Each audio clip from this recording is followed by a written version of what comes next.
Olá, bom dia, um bom dia muito especial. Eu sou o pastor Francisco Santos, pastor da Primeira Igreja Batista do Senhor Jesus, e nessa manhã eu quero trazer uma nova reflexão, uma nova meditação para você. Hoje eu quero falar de um ministério ou ministro segundo o coração de Deus. Nessa abordagem que faremos, eu quero convidar você a meditar profundamente sobre isso que nós temos a falar ao seu coração. Hoje nós vamos tomar por base o capítulo 3 do Evangelho escrito por Mateus, baseado na revelação que o Espírito Santo de Deus lhe deu. Eu quero então pensar com você sobre isso, sobre esse ministério segundo o coração de Deus, ou sobre esse ministro do Evangelho segundo o coração de Deus. Os versículos de 1 a 6 do Evangelho escrito por Mateus, o Espírito Santo nos revela algumas coisas. Primeiro, os versículos 1 e 2 diz o seguinte: E naqueles dias apareceu João, o Batista, pregando no deserto da Judéia e dizendo: Arrependei-vos, porque é chegado o reino dos céus. A primeira característica que nós vamos encontrar de um ministro segundo o coração de Deus, ou de um ministério que é de acordo com os propósitos do coração de Deus, é que ele prepara o caminho do Senhor no coração das pessoas. Se você é um ministro do Evangelho, ou se você tem algum ministério na casa de Deus, saiba que o propósito desse ministério, não importa em que área ele seja, é conduzir as pessoas para Cristo, é preparar o caminho do Senhor no coração dessas pessoas, é preparar uma passagem para o nosso Rei Eterno na vida delas. Um ministério fracassado é aquele ministério que ele consegue bastante dinheiro, ele consegue bastante fama, ele consegue bastante número, mas não gera temor de Deus no coração das pessoas, não gera obediência sincera e genuína a Cristo. Esse é um ministério fracassado. O ministério de sucesso é aquele ministério que ele pode ter 2 ou 3 pessoas, mas essas pessoas amam ao Senhor e estão dispostas a viver em obediência ao que está escrito na palavra. Então, vamos pensar sobre isso. João, ele prepara o caminho do nosso Senhor e Salvador, Jesus Cristo, porque ele chama Israel ao arrependimento verdadeiro. Assim como eu devo estar chamando os esperantinopenses, os maranhenses, os brasileiros e cada um de nós em nossos estados, em nossas cidades, em nossos países, devemos estar chamando as pessoas ao arrependimento, chamando as pessoas à conversão, chamando as pessoas a uma mudança de vida, desafiando as pessoas a entender que o reino de Deus é sério e que por conta da seriedade do reino de Deus, elas têm que estar dispostas a deixar absolutamente tudo, ainda que perca dinheiro, amigos, parentes, seja o que for. Servir ao Senhor, andar com Deus não é uma brincadeira. Muitos relativizam, muitos preferem dizer que a pessoa pode deixar a fé e para ficar em paz com suas famílias, elas podem fazer isso, aquilo, outro. Mas a grande realidade e a bem dela é que as pessoas têm que fazerem a vontade de Deus. Porque se elas não fizerem a vontade de Deus, elas não vão entrar no reino dos céus. E João, ele chamava Israel ao arrependimento verdadeiro, genuíno. O batismo dele simboliza ali uma mudança de coração, uma expectativa do juízo e da salvação de Deus. Toda vez que João estava batizando alguém, ele desafiava as pessoas a ter uma mudança de comportamento, uma mudança de atitude, uma mudança de mentalidade. Metania, que é a palavra para arrependimento que nós temos no grego, ela traz essa ideia de que haja uma transformação no entendimento. E aí a Bíblia Sagrada vai nos convocar a não nos conformarmos com este mundo, mas nos deixarmos sermos transformados pela renovação do nosso entendimento.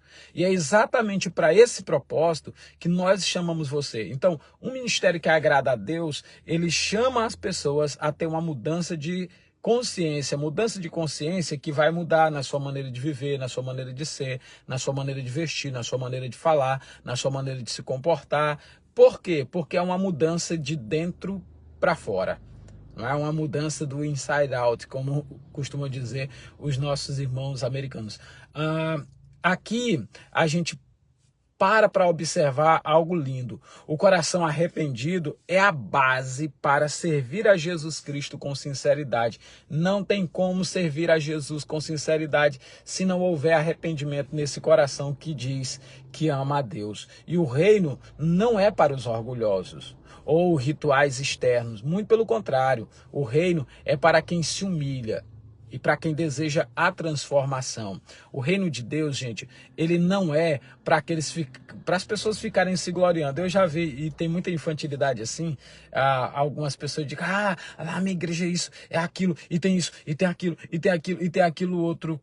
Ou seja, não é Cristo a glória deles são as suas coisas, são os seus rituais, são as suas práticas, que, por vergonhosas que sejam, mas consegue atrair pessoas. Hoje, quando você vê grandes multidões, não significa dizer que ali tá pessoas que temem a Deus, muito pelo contrário, os lugares que mais aglomeram pessoas hoje são os locais onde a sinceridade no temor e no servir a Cristo já se foi há milênios.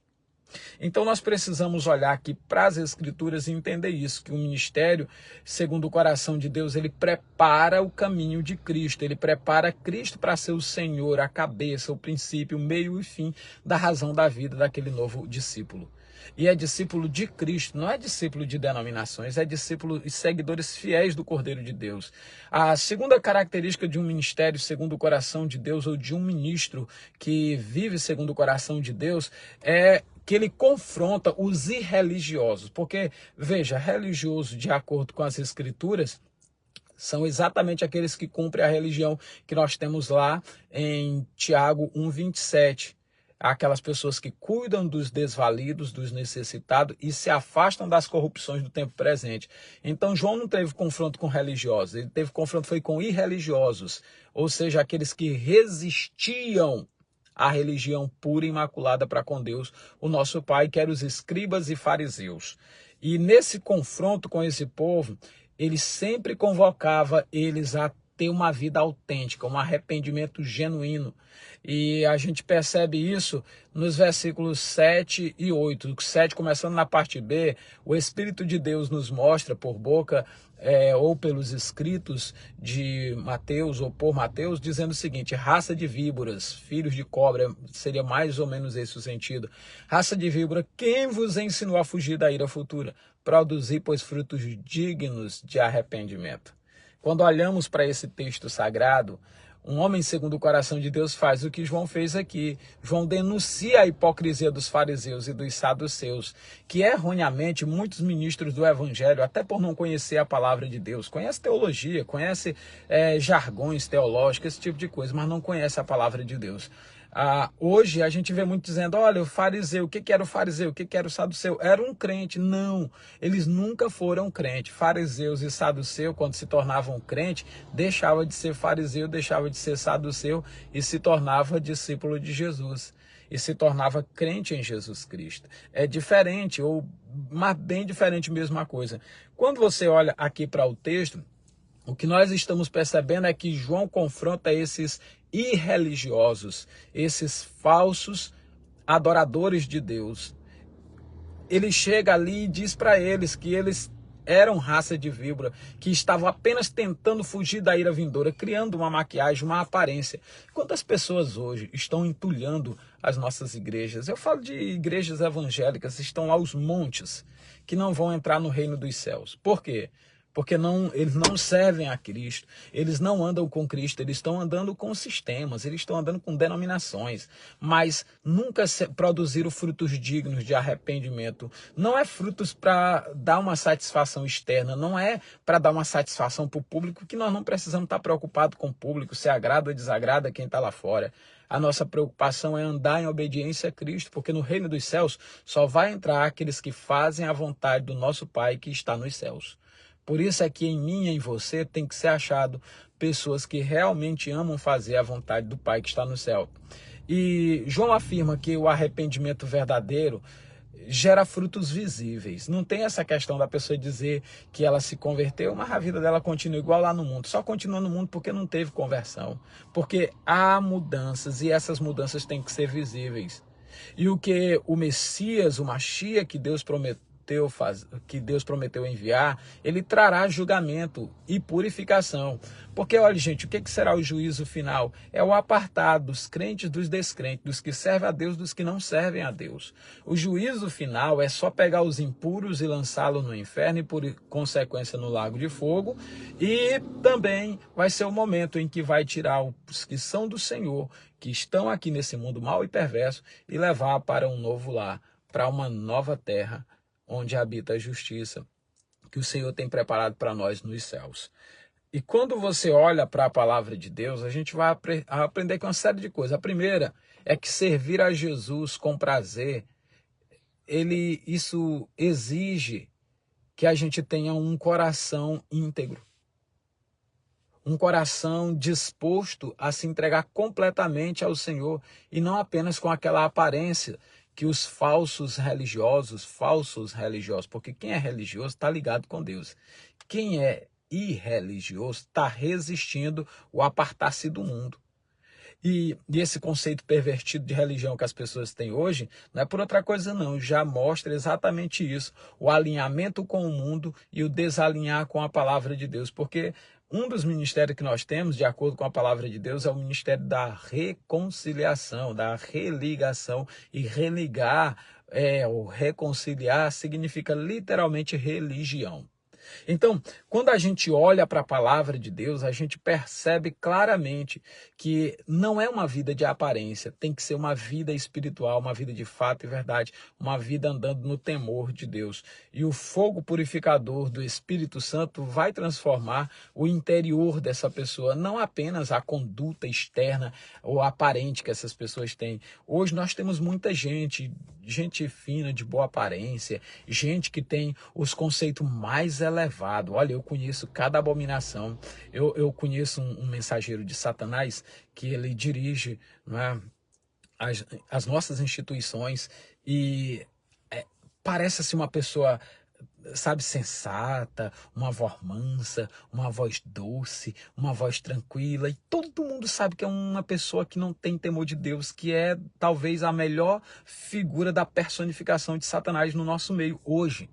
E todos sabem disso, mas se acovardam e deixam os maus dirigirem tudo.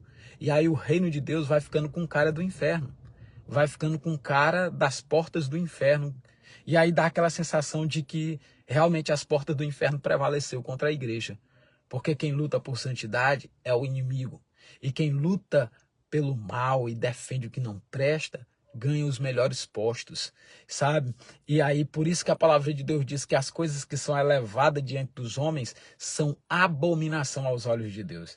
E é impressionante que quando a gente tenta relatar esse tipo de coisa, logo algumas pessoas falam que é porque o coração deve estar cheio de ódio, mágoa, rancor, ressentimento. Não é nada disso, é um conceito firmado.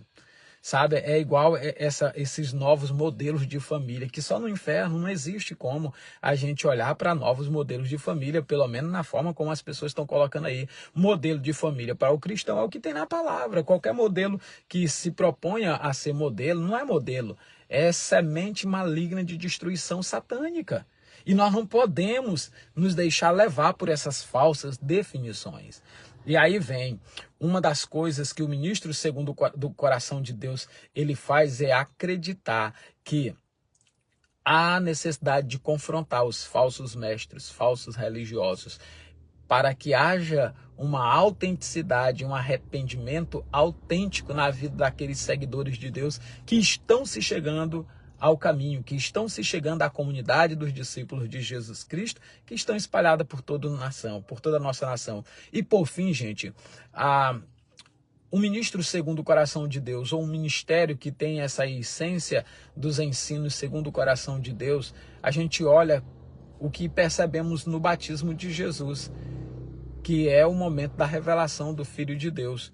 João Batista, ele batiza nosso Senhor com uma certa relutância, e lá no versículo 16, diz assim, 3,16 de Mateus, ou por Mateus: e sendo Jesus batizado, saiu logo da água, e eis que se lhes abriram os céus, e viu o Espírito de Deus descendo como pomba vindo sobre ele.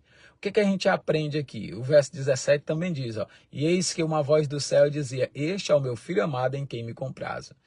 A gente olha aqui e vê que Jesus, embora não tendo pecado, embora nunca tendo cometido um pecado sequer, ele se submete ao batismo. E por que ele faz isso? Para cumprir a justiça divina, para dar um exemplo para os pecadores de submissão. Ele veio como um servo sofredor, como está em Isaías 53. E como servo, ele mostrou a maneira de se render, de se submeter à vontade do Pai. É o que cada crente tem que olhar e fazer, é se submeter à vontade do nosso Pai que está nos céus, como nosso Senhor Jesus se submeteu. O Pai e o Espírito Santo testificam publicamente a identidade messiânica de Jesus Cristo. Houve uma voz do céu que ecoou falando. Aquela voz do céu disse, esse é o meu filho amado, a ele ouvi. Lá nos profetas já estava sendo dito, Moisés, pelo Espírito Santo de Deus, disse, olha, nos dias dos vossos pais, Deus levantará no meio de vós um profeta semelhante a mim, e a ele ouvirei em tudo quanto ele vos disser. E acontecerá, pois, que todo aquele que não ouvir esse profeta será exterminado do meio do meu povo. Há poucos dias nós encontramos um senhor aqui que desprezou muitas realidades bíblicas que nós argumentamos aqui. E a mais séria é que ele desprezou ali, por exemplo, Mateus, que nós estamos estudando esses dias. Era um judeu, nasceu judeu, viveu judeu na terra de Israel. João Batista, que deu testemunho do Machia, nosso Senhor, ele era filho de sacerdote, sumo sacerdote, que estava lá no templo prestando serviço sagrado. Aí um cara que surge 2000 anos depois, estudando um monte de documento corrompido, vai querer dizer que esse testemunho não era autêntico. Aí vamos lá, eu vou acreditar no caráter de um cara de 2000 anos atrás que estava perto dos fatos, ou um cara que estudou a literatura, feito da literatura, da literatura, da literatura. Você entende a falta de intelectualidade, a falta de sabedoria espiritual e a cegueira espiritual a que essas pessoas se encontram? Resistindo à verdade apenas por resistir. Eles estavam lá e a voz do céu eles ouviram dizendo, este é o meu filho amado em quem me comprazo. E por causa dessa mensagem, eles deram a própria vida, eles se entregaram. Quem é que anda morrendo por mentira, por ilusão? Entende?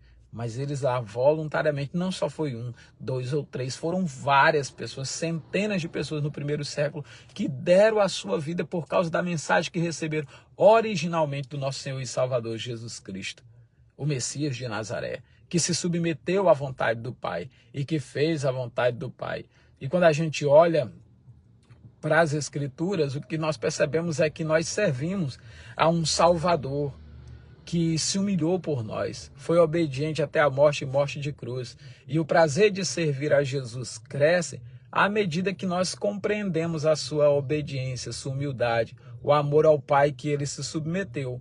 Por isso é que nós precisamos também aprender a nos entregar ao Senhor. Ele se entregou por nós, por seus irmãos, como está em Hebreus 2:11. Então, quando a gente lê aqui Mateus capítulo 3, a gente tem o que é a verdadeira amostra de um ministério segundo o coração de Deus. Um servir a Cristo que começa com Cristo, com arrependimento. E ele continua na transformação de vida que vai se manifestando diariamente. E se firma cada dia mais na revelação do Filho de Deus. É uma convocação ao discípulo autêntico, a um discipulado autêntico com o Senhor, é andar entregando cada dia as nossas vidas ao fiel Criador. Que Deus aplique essa palavra à sua mente, ao seu coração, em nome do Senhor Jesus.